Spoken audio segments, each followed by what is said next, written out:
Ya, ciao. Kita kembali lagi di kata-kata Mustafa. Ya, membahas tentang sesuatu yang ada di sekitar kalian, tapi kalian tidak akui keberadaannya. Ya, kali ini saya ingin berdiskusi mungkin atau sharing mungkin berbagi tentang sesuatu yang sering menjadi pertanyaan saya dan mungkin bisa menginspirasi kita semua supaya ya, kalau prinsip saya sih agar kita menjadi manusia yang lebih baik lagi ya. Mungkin kalian sudah lihat di judul, tapi coba saya ucapkan, selama ini bagi orang-orang yang beragama, khususnya dari generasi agama Abrahamik ya, atau agama yang memang cukup mendominasi di dunia saat ini, atau cukup terlihat di dunia ini gitu ya, untuk bagi agama Islamik atau Kristen ya, dan Yahudi yang paling mendominasi menurut saya untuk peradaban dunia saat ini kali ya. Mungkin ada juga agama Hindu dan Buddha yang memang cukup mendominasi juga, cuman memang yang paling nampak sering di layar kaca itu kan memang di mata kita, khususnya orang Indonesia, juga Kristen dan Islam.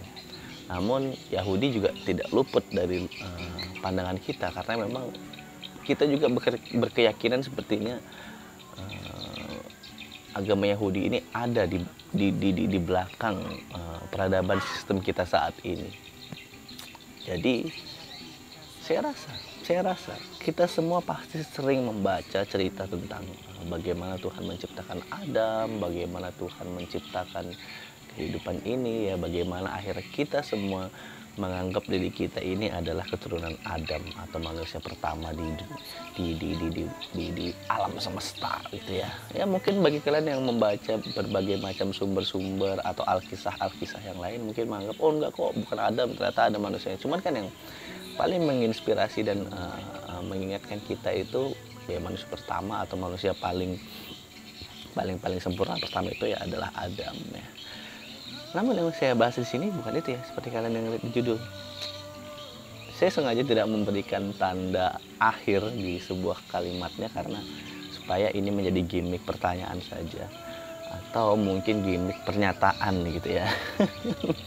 Semoga kalian yang berasumsi positif dan tetap membuka hati kalian untuk membuka akal sehat, berpikir terbuka dan berpikir lebih adem gitu ya menanggapi statement tersebut.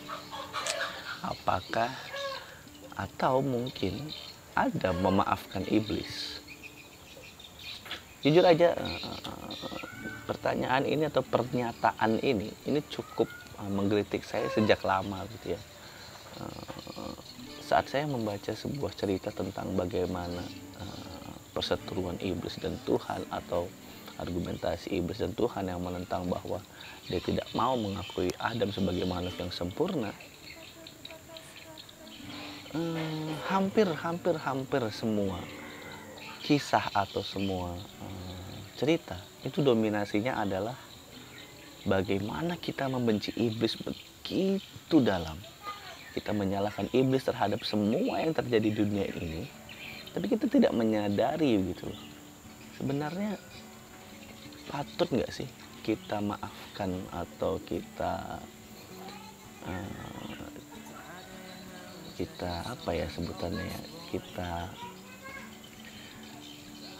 hentikan untuk memojokkan iblis gitu ya. Karena saya rasa mungkin Tuhan pun sadar bahwa manusia memiliki kemungkinan dan coincidence yang memang dia pahami sulit untuk diprediksi. Yang kita tahu Tuhan pasti kita ilhami dengan kemahaan rencana, kemahaan esanya gitu ya. Artinya dia tidak mungkin luput dari apapun yang sedang dia rencanakan gitu ya kan. Jadi kalau misalnya Tuhan tahu bahwa Adam itu sulit diprediksi, Ya dia sudah memprediksi itu gitu ya kan. Sampai akhirnya iblis pun menjerumuskan dia, ya dia tahu itu adalah bagian dari rencananya juga, mungkin seperti itu sebagaimana apa yang kita pahami selama ini gitu ya. Tapi apakah dengan begitu kita semena-mena menyalahkan iblis? Wah, ini gara-gara iblis kita di bumi ini, kita nih harus diuji nih di bumi ini. Kalau nggak begini kita nih nggak bakal ke surga nih. Bah, memang iblis ini makhluk laknat, wah gitu ya. Seolah-olah kebencian itu mengalahkan kita gitu. Jadi sebagian dari kita menuju ke surga itu menyisakan sedikit kebencian atau menempatkan sedikit kebencian. Bagaimana kita menyalahkan gitu ya, menyalahkan posisi iblis, setan yang juga ternyata ada di sekitar kita gitu ya, kita yakin ya, yang mendominasi kejahatan dan kelaknatan yang ada di dunia ini gitu ya. Padahal kita sendiri kan nggak tahu, nggak pernah kita dikisahkan kayak setelah terjadi nih, kita semua sama-sama di bumi gitu ya, kita semua jatuh di sini gitu ya, hidup generasi ke generasi. Nggak pernahkah kita mempertanyakan kira-kira apakah Adam itu membenci iblis, atau Adam itu memaafkan iblis, atau Adam itu akhirnya ya sudahlah, ikhlas saja bahwa dia jatuh di bumi gitu ya. Karena kalau kita mau meyakini bahwa Adam adalah manusia pertama, dia artinya manusia yang pertama bertemu dengan iblis.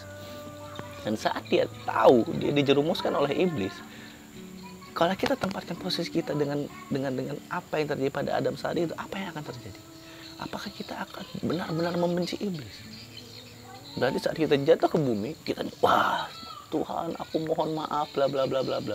Tapi di tengah-tengah itu kita sisitkan satu kebencian kepada iblis agar kita pergi ke surga. Artinya ini sebuah penggelitikan hati nurani menurut saya.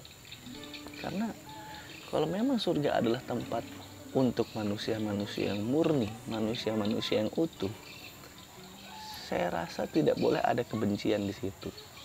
Ya, tidak boleh ada kebencian di situ, sehingga sedikit apapun di sana adalah di surga ini adalah tempat yang suci gitu ya.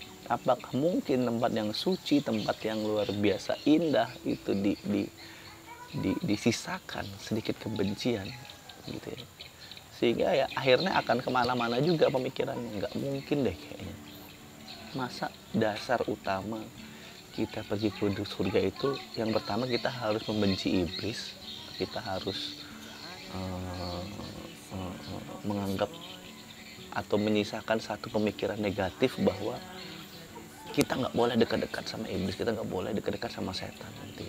Padahal kalau kita dilihat juga ya, kita ini kan ditujukan Tuhan untuk menjadi manusia terpilih di alam semesta gitu ya, di muka bumi ini gitu ya, untuk memimpin segala makhluk yang ada gitu ya. Lalu bagaimana mungkin kita memimpin makhluk yang kita benci juga? Nah, ini yang saya kembali bahas di manusia itu Tuhan, manusia itu iblis ya, dibodohi Tuhan, agar kita sendiri ternyata bisa menguasai gitu ya, bisa menguasai pikiran kita, agar kita sendiri tidak dibodohi oleh pikiran kita sendiri. Bagaimana mungkin kita menganggap Tuhan itu maha baik, sedangkan di dalam diri kita tersisa sedikit kejahatan, bahwa kita masih berpikiran negatif tentang seseorang atau tentang sesuatu. Bagaimana mungkin ya kita tidak menjadi iblis gitu ya, kalau ternyata kitanya sendiri yang jahat gitu ya. Dan bagaimana mungkin kita tidak menuhankan diri kita sendiri, karena kita selalu merasa benar. Dan saya rasa ini tidak perlu ada jawabannya, dan ini nggak perlu ada penerusannya, karena saya yakin bila akhirnya Adam adalah manusia yang sempurna sesuai dengan apa yang diputuskan Tuhan, dia harusnya memaafkan segalanya dan melepaskan kejahatan di bumi ini, sehingga dia bisa kembali ke surga. Ciao. Mulut cuci hati kasar, otak ditaruh di biji terserah.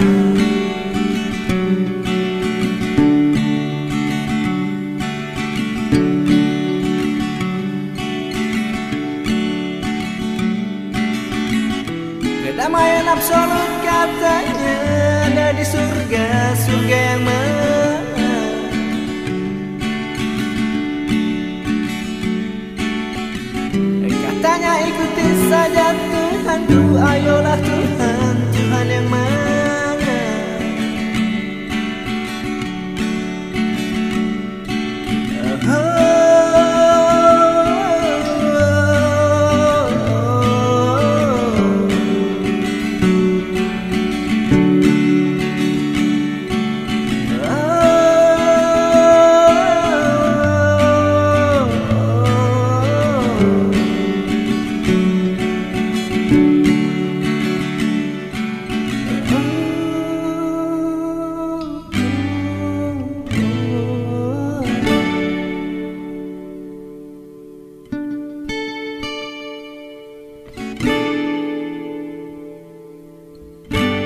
tapi mengapa baikmu ada batasnya.